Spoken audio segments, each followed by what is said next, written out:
तो दोस्तों ICICI prudential life insurance company ने अपने क्वार्टर वन के नंबर को डिस्क्लोज कर दिया है। तो चलिए देखते हैं क्या है क्वार्टर वन के नंबर्स के अंदर। लेकिन उससे पहले बता दूं, मेरे हिसाब से एलआईसी लाइफ इंश्योरेंस कंपनी के सेक्टर का ये पहला कंपनी है जो अपने क्वार्टर वन के नंबर को डिस्क्लोज करने जा रही है। तो इसके ऊपर बहुत ज़्यादा डिपेंड भी रहने वाला है मार्केट का mood and behaviour.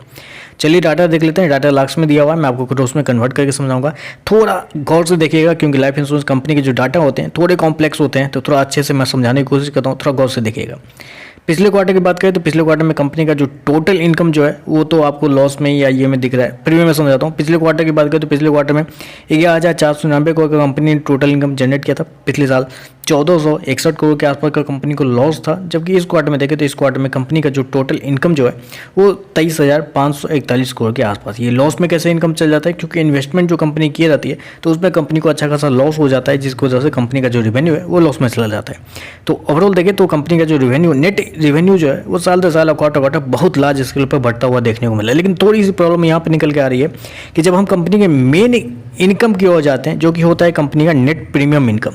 Net premium income के अंदर जाते हैं तो पिछले क्वार्टर में कंपनी का क्या था, 12,629 करोड़। पिछले साल 6,884 करोड़, जबकि अभी देखें तो मात्र 7,020 करोड़ के आसपास है। 7,020 करोड़ मतलब क्वार्टर क्वार्टर जाते हैं तो क्वार्टर क्वार्टर अप्रोक्सीमेटली 45% के आसपास की गिरावट है। जी हाँ, 45% की गिरावट है। जबकि साल दर साल जाते हैं तो साल दर साल 2% के आसपास की तेजी है, तो उसको बड़ी तेजी नहीं मानी जाती है, तो ऑलमोस्ट फ्लैट ही है साल दर साल। लेकिन क्वार्टर क्वार्टर 45% के आसपास की गिरावट मेरे हिसाब से बड़ी गिरावट मानी जाएगी। चलिए कंपनी के खर्चे क्या है वो देख लेते हैं।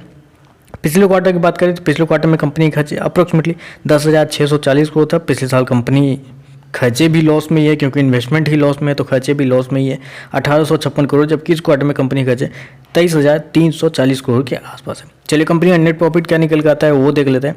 तो देखिए पिछले क्वार्टर, हालांकि इस क्वार्टर में कंपनी ने किसी प्रकार के डिविडेंड की अनाउंसमेंट नहीं की है। पिछले क्वार्टर में 60% का दिया था, तो वो याद रखिएगा।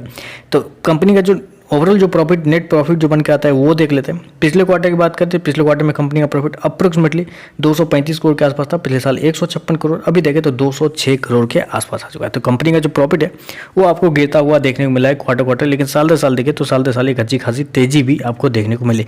और क्यों तेजी है, क्योंकि आप सभी को पता है कि कंपनी का जो इन्वेस्टमेंट है वो थोड़ा सा प्रॉब्लम हो गया था, जिसकी वजह से कंपनी का जो प्रॉफिट है वो आपको गिरता हुआ देखने को मिला है। लेकिन एक चीज़ और मैं हाईलाइट यहाँ पर करना चाहूँगा, कंपनी को इस क्वार्टर में 178 करोड़ का फायदा भी हुआ है फ्यूचर अप्रोप्रिएशन में फंड की तरफ से 178 करोड़ का फायदा हुआ है। तो मेरे हिसाब से अगर आप इस नंबर को समराइज करेंगे, क्योंकि कॉम्प्लेक्स नंबर है तो आप समझ नहीं पाएंगे अच्छे से, तो मैं समराइज करके बताऊं तो कंपनी का जो नेट इनकम है वो आपको गिरता हुआ देखने को मिला है, जो कि एक मेरे हिसाब से गलत है कंपनी के लिए।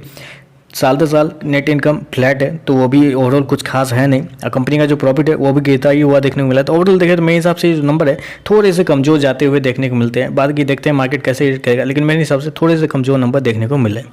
तो बस आज के लिए बस इतना ही। वीडियो पसंद आया तो लाइक कीजिएगा, साथ में साथ चैनल को सब्सक्राइब जो कीजिएगा। धन्यवाद।